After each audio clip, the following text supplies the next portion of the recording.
या मातबरखानाच्या मार्फत गेलेलं पत्र.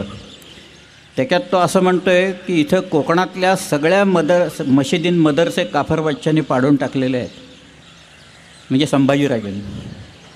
मी माझ्या खर्चाने शेणवलीला एक मशीद बांधलेली आहे, तर तुम्ही पैसे पाठवा, कारण परागंदा झालेले आपले लोक परत यायला लागले. तुम्ही पैसे पाठवले तर आम्ही हे सगळं परत बांधकाम आणि मशिदी बांधून काढू.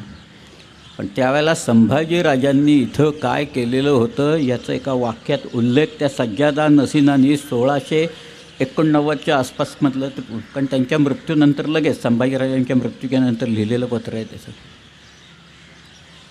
हे सगळं बाजूला ठेवायचं आणि शिवाजीराजे किती सेक्युलर होते हे दाखवायचा सारखा प्रयत्न करायचा. हे गेले असंच चाललेलं आहे सगळं. ही कृत्य काय सांगतायत मग? शिवाजीराजांची ही कृत्य ते सेक्युलर आहेत असं सांगतायत का कुठं काही? नाही.